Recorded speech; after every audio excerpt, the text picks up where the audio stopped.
저희 집은 머물고 싶은 편안한 집, 자갈자갈입니다.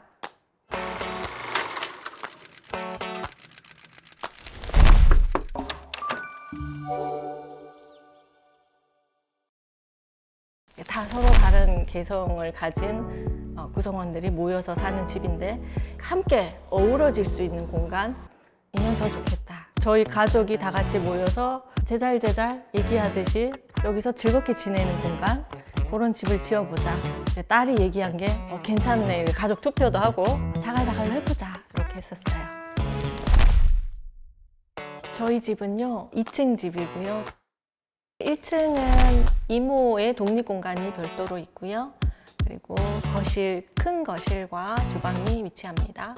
2층에는 가족들의 침실이 있고요. 부부방, 아들방, 딸방 이렇게 있습니다. 그리고 다락방은 아들방 위에 있는데 손님방으로 사용하고 있어요. 원래 신혼집은 주공 아파트 그쪽에서 시작을 했다가 애기들이 좀 뛰어다니고 이런 공간이 있으면 좋겠다. 분양하는 조그만 이제 듀플렉스 집을 이제 분양을 받고, 처음에는 6명이 살았던 거고, 부모님은 이제 내려가시고, 그리고 4명이 잠깐 살다가 그 다음에 이제 여동생이 와가지고 저 육아를 조금 도와주는, 그래서 5명이 이제 또 살고 있었죠. 이제 아이들이 점점 크다 보니까 그 협소한 공간이다 보니까 워낙에 좀 좁더라고요. 우리도 조금 더 넓은 곳으로 가긴 해야겠구나 이렇게 생각을 하고요. 저게 처음 이제 아파트로 가자고 했더니 딸이 너무나 강력하게 자기는 주택 아니면 이사 가지 않겠다고, 주택이 좋다고. 그래서 또 한 번 집을 짓는다는 게 또 저희에게는 큰 모험이거든요. 왜냐면 큰 돈을 더 많이 또 빌려서 지어야 되고 이걸 평생 갚아 나가야 되는 건데 이게 진짜 잘하는 일일까? 네. 그래도 지금 아니면 못할 것 같아가지고. 이런 환경 자체가 그래도 뭐 애들한테 주는 그런 영향이라든지 그거는 분명히 아파트보다는 더 좋은 영향을 주지 않을까라는 좀 막연한 또 그런 것도 좀 있었고, 아, 우리 엄마 아빠는 다른 선택을 하는 사람이야. 애들한테 하고 그런 면도 좀 있으면 좋겠다라는 생각도 없잖아 있었죠.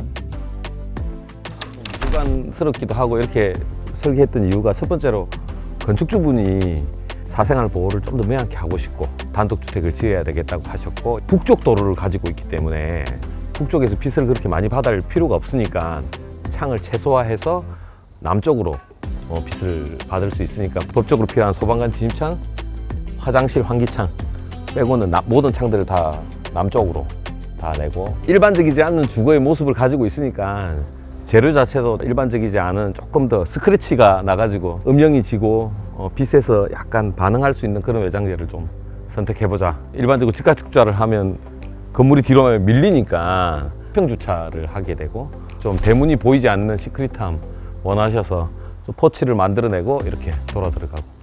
소장님한테 3가지를 요청드렸거든요.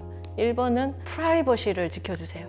그다음에 이제 2번이 소통할 수 있는 공간, 자연스럽게 모이고 즐길 수 있는 공간을 만들어주세요였고, 3번째는 여동생, 이모의 독립 공간을 만들어주세요.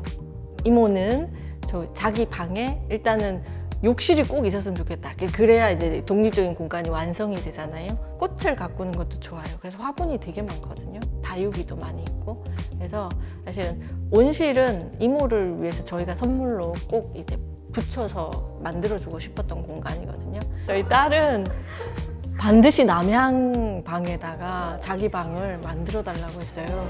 햇볕이 쫙 들어오는 방이 자기 꼭 갖고 싶다고 했었고, 그래서 제일 좋은 위치에 저희 딸 방이 있어요. 그리고 딸아이는 또 제빵 같은 거 되게 좋아했었거든요. 그래가지고 주방에서는 이제 빵 만들고 이런 것들도 좀 같이 하면 좋겠다라는 얘기도 있어가지고 그런 것도, 아들은 사실 일단은 또 주택 간다 그러길래 주택 좋아. 아, 대신에 아들이 꼭 해달라고 했던 게 하나 있어요. 뽀다구 나는 외관에서 이게 풍기는 멋있는 집이었으면 좋겠다라고 했어요. 잘 가미해서 만든 집인 것 같아요. 여기가 남쪽인데 마침 앞에 다른 필지가 북쪽으로 건물을 바짝 미니까 저희는 디귿자만 만들어도 미음자가 되는 거죠. 그래서 이렇게 아담하게 이렇게 나올 수 있는 거죠. 예. 관리하기 좀 손쉬워야 되니까 PC 콘크리트라고 제품화되어서 나오는 것들을 사용해가지고 손을 최소화할 수 있게 그렇게 했고요. 나만 바라볼 수 있는 하늘. 자기 집에서는 그 정도 사치는 좀 누려야 된다. 여기가 현관에 들어오자마자 오른쪽에 있는 건축주분의 처제님이 쓰는 공간이고 별도의 화장실까지 딸려 있으니까 지내시는 분들이 별 불편함 없이 지낼 수 있게. 집 안인데 베란다 발코니 같은 공간으로 해서 거기서 밖으로 바로 나갈 수 있고. 실제로 아파트 발코니하고 다른 게 단열까지 다 돼 있어요. 실제 집하고 똑같은 구조인데 바닥만 이렇게 물 쓸 수 있게 해놨거든요. 그러니까 춥지도 않고 뭐 좋죠. 실제로 마당 생활을 하기 위해서 집을 지었는데 아파트 평면을 갖다 놓으면 신발을 밖에 놔둘 수가 없거든요. 여름엔 얼고 여름에 비 맞고 하기 때문에 신발을 안 갖다 놔요. 그러면 마당이 있는 집에 살면서도 점점 안 나가게 돼요.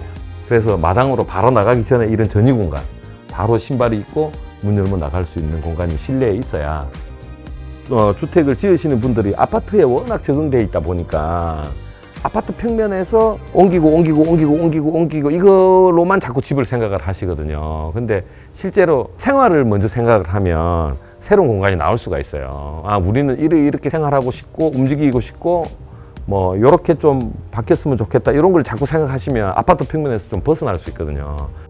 많은 분들이 복도창을 이렇게 작게 낸 이유가 뭐냐 이렇게 많이 물어보시는데 구조적으로 목조주택에서 가로로 긴 창을 내면 조금씩 부담스러워요. 뭐가 많이 들어가야 돼요. 구조를 강화해야 되는 게. 그 다음에 한눈에 활짝 보이는 것보다 작게 보이면 자주 봐요. 크게 해놓으면 부담스러워서 커튼 쳐놔요. 이렇게 하니까 요 정도는 괜찮다 이라고 커튼 안 달아요.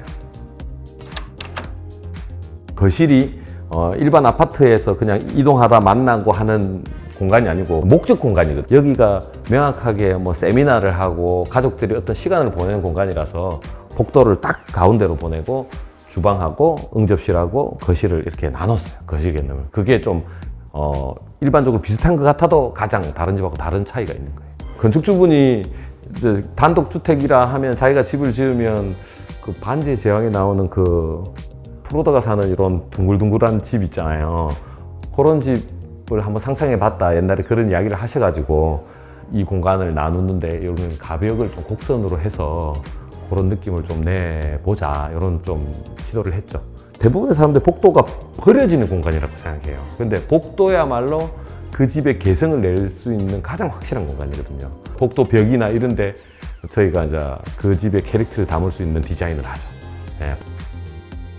이 집에 좀 포인트를 줄 수 있는 게 프루도 곡선하고 어울리는 좀 높은 천장을 가지는 이제 구조적으로 뽑아낼 수 있는 최대까지 올렸죠. 최고 높은 데가 8.5, 여기는 한 7, 6.5에서부터 저 위까지는 이렇게 봐요. 근데 이런 공간감을 느껴봤으면 했어요.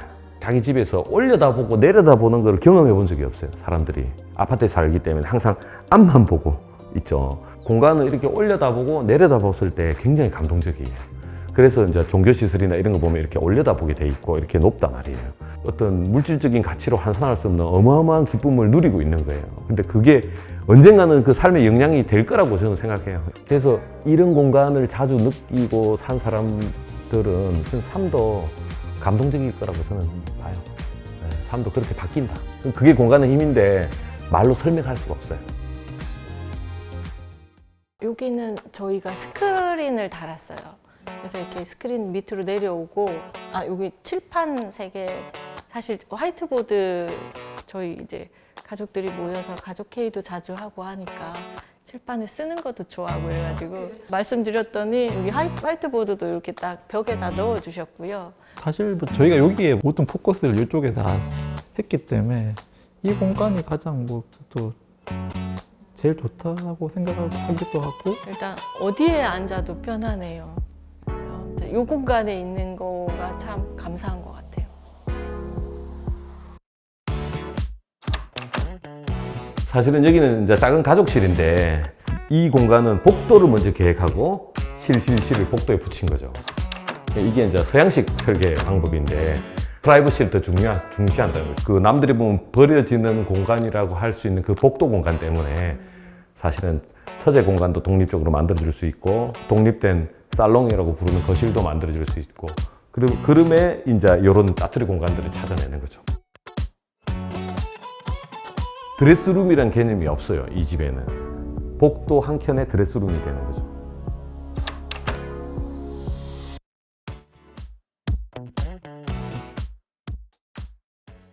사실 이제 기회비용이라는 게 있는 거잖아요. 한국 사회는 이게 경제적인 가치로 또 많이 판단을 하니까 어느 부분에 내가 더 가치를 두고 이걸 취하고 버릴 거냐, 그것만 명확하게 자신의 그 생각이 주관이 있다 그러면 뭐 전혀 아주 어려운 얘기는 아니다. 안 살아봤기 때문에 모르실 수 있는 부분들이 많을 것 같거든요. 아이들을 좀 더 편안하게 키울 수 있는 분위기는 주택이 정말 좋다고 추천드리고 싶어요. 이 집을 지어서 이제 우리가 완성했다라기보다는 이제 노력을 해야 되겠더라고요. 같이 얘기도 해보고 할까. 거기에서 새로 시작하고 거기에서 더 이제 채워 나가야 되는 저희의 노력, 그런 모습이 필요할 것 같아요.